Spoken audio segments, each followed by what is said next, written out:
Hello students, welcome to history class. साडी second unit चल रही सी। असी क्वेश्चन शुरू कर रखिया सी, अमेरिकी क्रांति के कारण अते परिणामां दी चर्चा करो। पिछली क्लासां विच असी देखिया कि इंग्लैंड ने अमेरिका विच अपनियां 13 बस्तियां स्थापित कर रखियां सन। इन्हां बस्तियां ने एक होके इंग्लैंड के विरुद्ध विद्रोह कर दिता सी, जिस दे कारण 4 जुलाई 1776 ईस्वी नूं अमेरिका नूं इंग्लैंड की गुलामी तो आज़ादी मिली सी। इस आज़ादी दे लई अनेक कारण जिम्मेवार सन, जिन्हां नूं असी स्थाई कारण ਅਤੇ तत्कालीन ਕਾਰਨਾਂ ਵਿੱਚ ਵੰਡਿਆ ਸੀ। ਸਥਾਈ ਕਾਰਨ ਅਸੀਂ ਪੂਰੇ ਕਰ ਚੁੱਕੇ ਸੀ।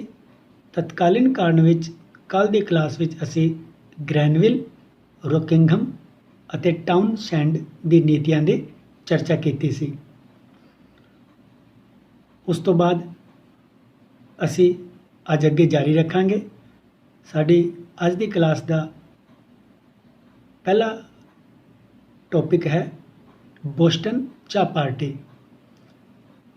ये पॉइंट बहुत इंपॉर्टेंट है, छोटा प्रश्न इस बार पूछा जा सकता है। इंग्लैंड की सरकार ने भारती ईस्ट इंडिया कंपनी की आर्थिक दशा नूं सुधारन के उद्देश्य नाल उसनूं अमेरिका नाल सीधे व्यापार करन की अनुमति प्रदान कर दी। ये सीधा व्यापार चाह का व्यापार सी।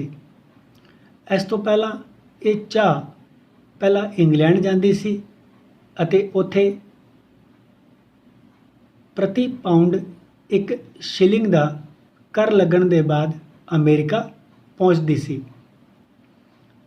इस नई व्यवस्था तो अमेरिका अते ब्रिटिश ईस्ट इंडिया कंपनी दोनों नूं बहुत लाभ पहुँचा अते अमेरिका वासियों नूं 9 पैसे घट कीमत ते चाह मिलन लग पई, परंतु अमेरिका वासियों ने इसका गलत अर्थ कढ़िया।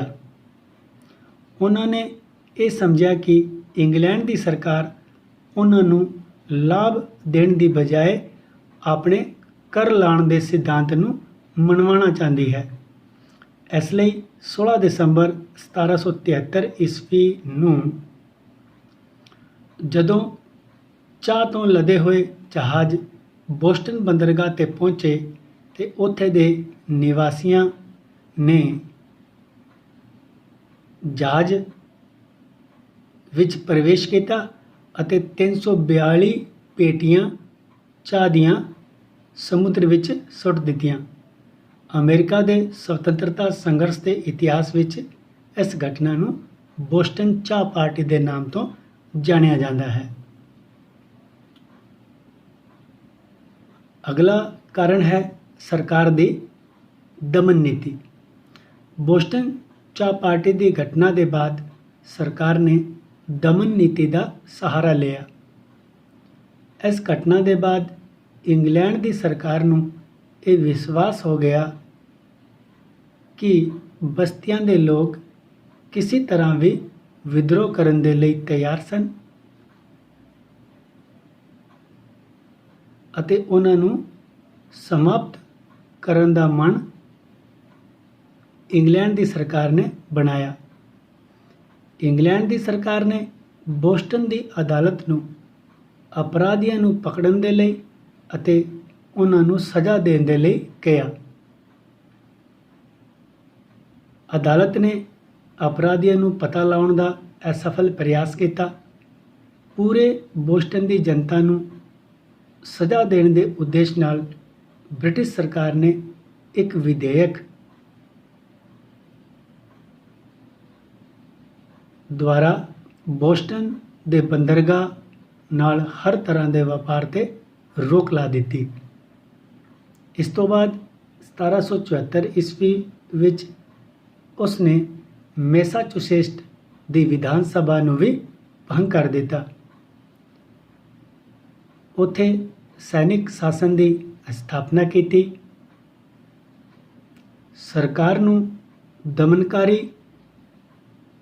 ਸਰਕਾਰ ਦੀ ਇਸ ਦਮਨਕਾਰੀ ਨੀਤੀ ਦਾ ਬੜਾ ਹੀ ਬੁਰਾ ਪ੍ਰਭਾਵ ਪਿਆ।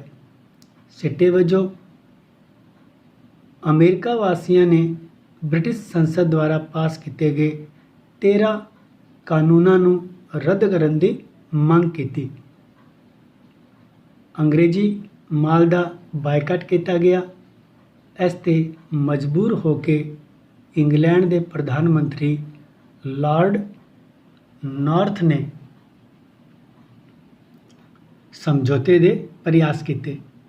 ਉਸਨੇ ਘੋਸ਼ਿਤ ਕੀਤਾ ਕਿ ਉਪਨਿਵੇਸ਼ਾਂ ਨੂੰ ਜਾਂ ਬਸਤੀਆਂ ਨੂੰ ਰਾਜਕੀ ਕਰਾਂ ਤੋਂ ਮੁਕਤ ਕਰ ਦਿੱਤਾ ਜਾਏਗਾ, ਪਰੰਤੂ ਇਹ ਰਿਆਇਤ ਬਹੁਤ ਥੋੜ੍ਹੀ ਜਿਹੀ ਸੀ। ਬ੍ਰਿਟਿਸ਼ ਸਰਕਾਰ ਨੇ ਮੈਸਾਚੁਸੇਟਸ ਦੀ ਵਿਧਾਨ ਸਭਾ ਨੂੰ ਭੰਗ ਕਰਨ ਨੂੰ ਕਿਹਾ, ਪਰੰਤੂ ਇਸ ਨੂੰ ਲਾਗੂ ਨਾ ਕੀਤਾ ਗਿਆ। ਇਸ ਕਾਰਨ 1776 ਈਸਵੀ ਵਿੱਚ ਇੰਗਲੈਂਡ ਅਤੇ ਅਮਰੀਕਾ ਦੇ ਵਿੱਚ ਯੁੱਧ ਸ਼ੁਰੂ ਹੋ ਗਿਆ। 4 ਜੁਲਾਈ 1776 ਈਸਵੀ ਨੂੰ ਤੀਜੀ ਅਮਰੀਕਨ ਕਾਂਗਰਸ ਹੋਈ। ਇਸ ਕਾਂਗਰਸ ਵਿੱਚ ਅਮਰੀਕਾ ਦੀ ਸੁਤੰਤਰਤਾ ਦੀ ਘੋਸ਼ਣਾ ਕਰ ਦਿੱਤੀ ਗਈ ਅਤੇ ਇੰਗਲੈਂਡ ਦੇ ਨਾਲ ਸਾਰੇ ਰਾਜਨੀਤਿਕ ਸੰਬੰਧ ਤੋੜ ਦਿੱਤੇ ਗਏ। ਇਸ ਤਰ੍ਹਾਂ 4 ਜੁਲਾਈ ਨੂੰ ਅਮਰੀਕਾ ਵਿੱਚ ਸੁਤੰਤਰਤਾ ਦਿਵਸ ਮਨਾਇਆ ਜਾਣ ਲੱਗ ਪਿਆ। ਅਗਲਾ ਪੁਆਇੰਟ ਹੈ ਯੁੱਧ ਦੀਆਂ ਘਟਨਾਵਾਂ। ਬ੍ਰਿਟਿਸ਼ ਸੈਨਾਵਾਂ ਨੂੰ ਪਹਿਲੀ ਸਫਲਤਾ ਉਦੋਂ ਪ੍ਰਾਪਤ ਹੋਈ ਜਦੋਂ ਉਸਨੇ ਬਸਤੀਆਂ ਦੇ ਸੈਨਾਪਤੀ ਵਾਸ਼ਿੰਗਟਨ ਨੂੰ 1776 ਈਸਵੀ ਵਿੱਚ ਬੰਕਰ ਹਿਲ ਦੇ ਯੁੱਧ ਵਿੱਚ ਹਰਾ ਦਿੱਤਾ ਸੀ।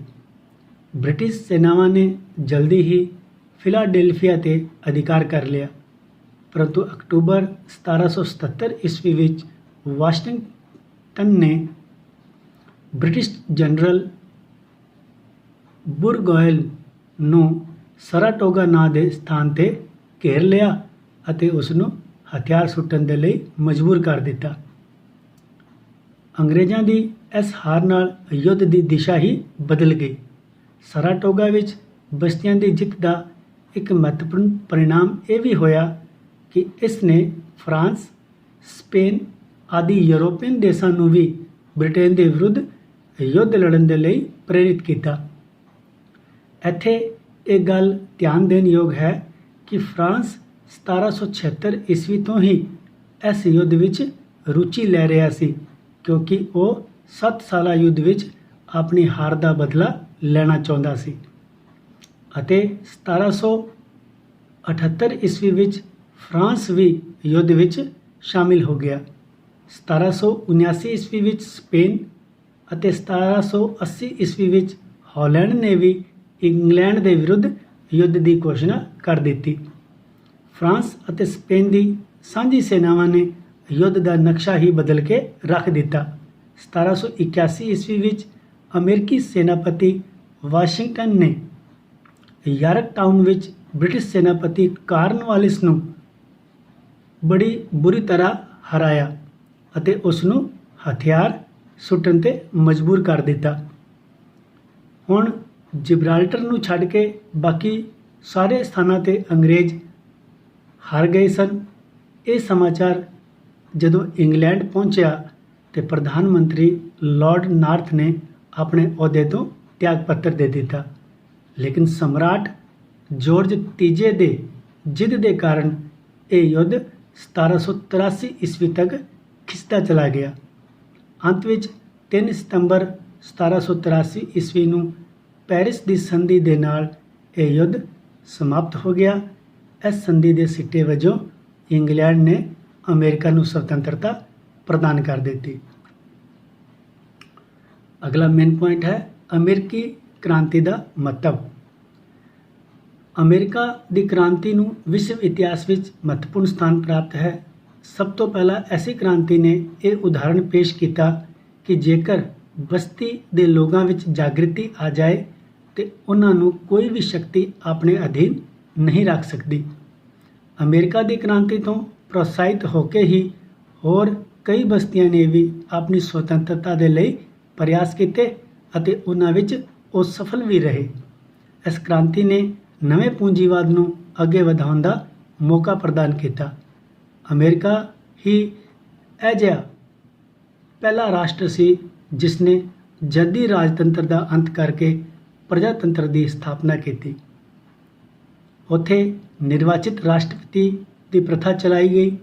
ਦੇਸ਼ ਦਾ ਸ਼ਾਸਨ ਚਲਾਉਣ ਦੇ ਲਈ ਲਿਖਿਤ ਸੰਵਿਧਾਨ ਨੂੰ ਆਧਾਰ ਬਣਾਇਆ ਗਿਆ। ਇਸ ਤੋਂ ਇਲਾਵਾ ਰਾਜ ਅਤੇ ਚਰਚ ਵਿੱਚ ਕੋਈ ਸੰਬੰਧ ਨਾ ਰਿਹਾ। ਅਮਰੀਕਾ ਵਿੱਚ ਕੀਤੇ ਗਏ ਸੁਧਾਰਾਂ ਨੇ ਨਾ ਕੇਵਲ ਮੱਧ ਵਰਗ ਹੀ ਉਹਨਾਂ ਤੋਂ ਫਾਇਦਾ ਚੁੱਕ ਸਕਿਆ, ਬਲਕਿ ਇਸ ਦੇ ਨਾਲ ਪੂਰੇ ਯੂਰਪ ਨੂੰ ਵੀ ਫਾਇਦਾ ਹੋਇਆ। ਅਮਰੀਕਾ ਦੀ ਕ੍ਰਾਂਤੀ ਨੇ ਇਕਤੰਤਰੀ ਰਾਜ ਅਤੇ ਸਾਮੰਤੀ ਪ੍ਰਥਾ ਦਾ ਅੰਤ ਕਰਨ ਵਿੱਚ ਪੂਰਾ ਸਹਿਯੋਗ ਦਿੱਤਾ। ਇਸ ਤਰ੍ਹਾਂ ਸਟੂਡੈਂਟਸ, ਅੱਜ ਦੀ ਕਲਾਸ ਵਿੱਚ ਇੰਨਾ ਹੀ। ਅੱਜ ਅਸੀਂ ਅਮਰੀਕੀ ਕ੍ਰਾਂਤੀ ਦੇ ਕਾਰਨਾਂ ਦੀ ਚਰਚਾ ਕਰ ਚੁੱਕੇ ਹਾਂ।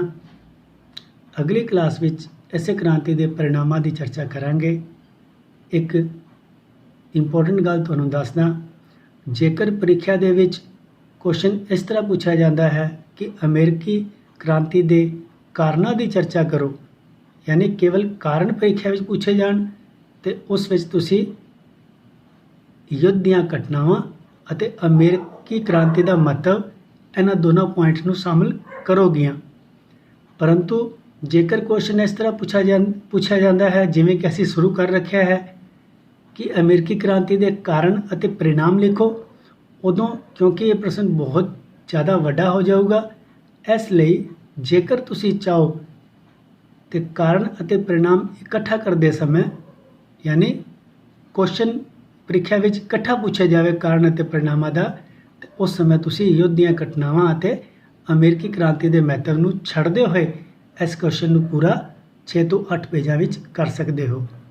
ਅਗਲੀ ਕਲਾਸ ਵਿੱਚ ਅਸੀਂ ਇਸ ਕ੍ਰਾਂਤੀ ਦੇ ਪਰਿਣਾਮਾਂ ਜਾਂ ਸਿੱਟਿਆਂ ਨੂੰ ਸ਼ੁਰੂ ਕਰਾਂਗੇ। ਉਦੋਂ ਤੱਕ ਦੇ ਲਈ ਬਹੁਤ ਬਹੁਤ ਧੰਨਵਾਦ।